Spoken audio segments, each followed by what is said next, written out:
Tu sais, on t'a sûrement déjà dit que si tu te lèves tôt, que tu bosses dur, que tu fais les choses comme il faut, tout finira par payer.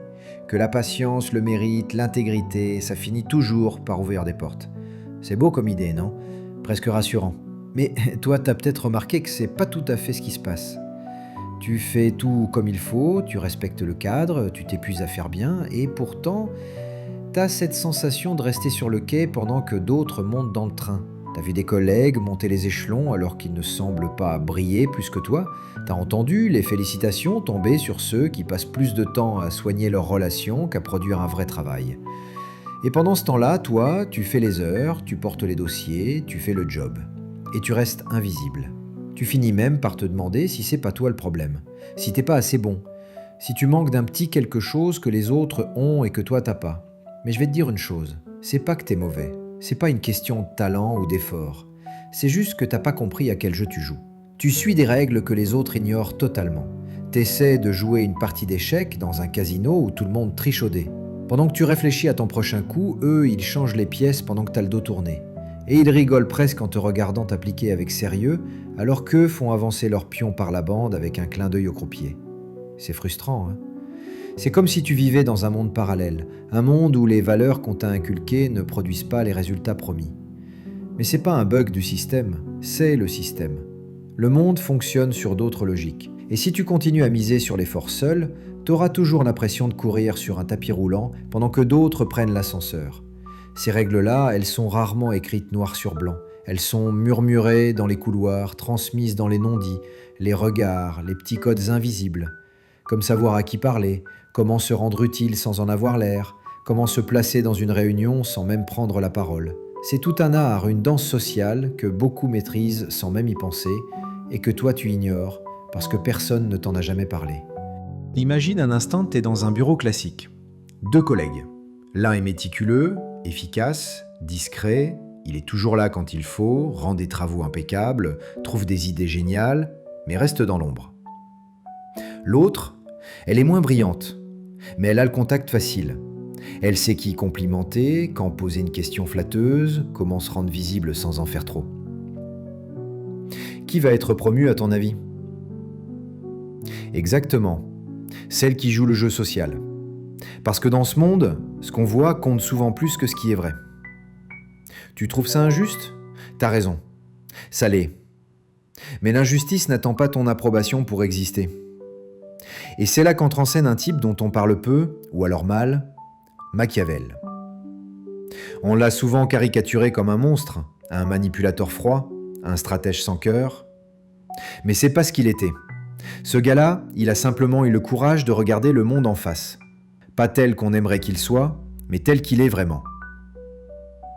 Ce qu'il dit, c'est que la morale, c'est un luxe. Un truc qu'on peut se permettre une fois qu'on est en sécurité. Mais quand tu essaies de grimper, quand tu joues ta survie, tes principes doivent devenir des outils, pas des chaînes. Parce que si tu refuses d'être un peu stratégique, un peu politique, un peu malin, alors tu deviens une cible facile. Les autres n'hésiteront pas à te contourner, à t'écraser s'il le faut, pendant que toi, tu t'accroches à ton intégrité comme à une bouée qui prend l'eau.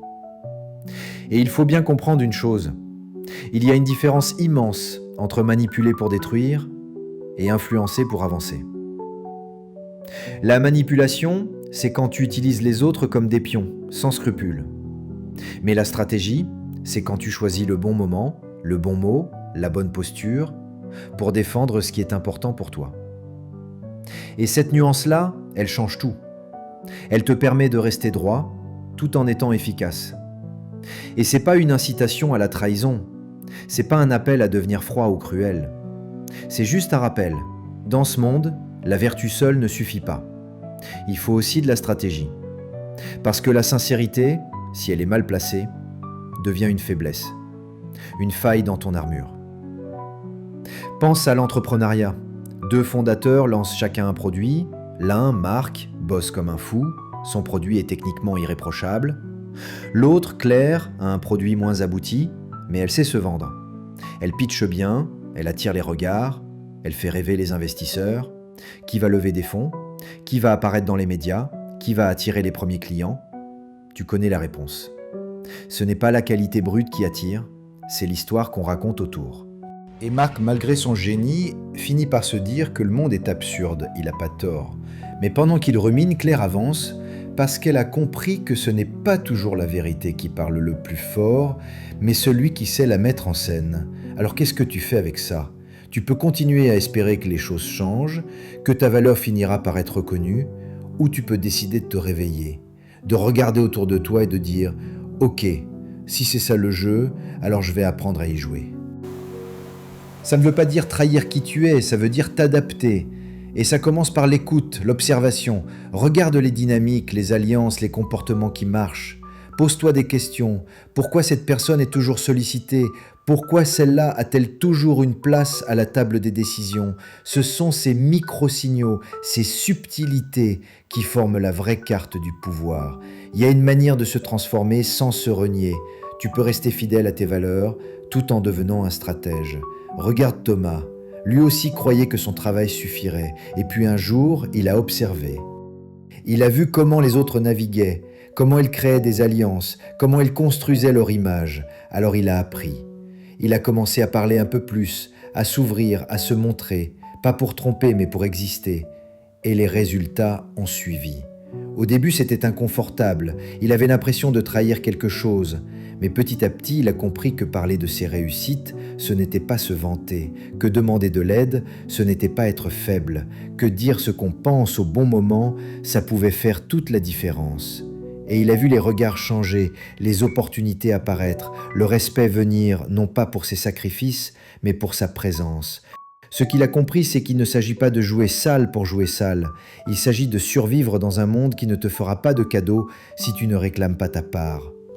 Et ce monde, il fonctionne sur des leviers précis. L'émotion, la peur, la confiance, pas la logique pure. Regarde ceux qui dirigent, qui influencent, qui inspirent. Ce sont rarement les plus vertueux. Ce sont ceux qui savent comment capter l'attention, comment créer du lien, comment générer du désir. C'est ça le vrai pouvoir, influencer la perception. Alors si tu veux avancer, t'as pas besoin de te transformer en monstre, t'as juste besoin de comprendre les mécaniques humaines, de les utiliser, pas de les subir. La politique, la communication, la posture, c'est pas sale, c'est nécessaire. Tant que tu les utilises pour construire, pas pour détruire, et un jour tu vas voir, en maîtrisant ces codes, tu vas obtenir ce que tu mérites sans avoir à supplier qu'on le reconnaisse. Tu vas avancer non pas parce que tu as triché, mais parce que tu as arrêté de jouer les yeux fermés. Tu veux savoir ce que Machiavel te dirait aujourd'hui ? Il te dirait que tu n'es pas obligé de devenir cruel, mais tu ne peux pas rester naïf. Tu dois apprendre à manier les deux faces de la pièce, la sincérité et la stratégie. Tu dois être capable de serrer une main avec le sourire tout en gardant les yeux ouverts.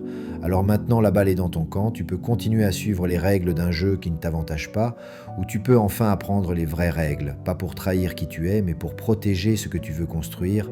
Et surtout, souviens-toi, la loyauté, le courage, la générosité, ce sont des forces puissantes, mais entre les mains de quelqu'un qui sait aussi s'adapter, négocier, se positionner, ces forces deviennent invincibles.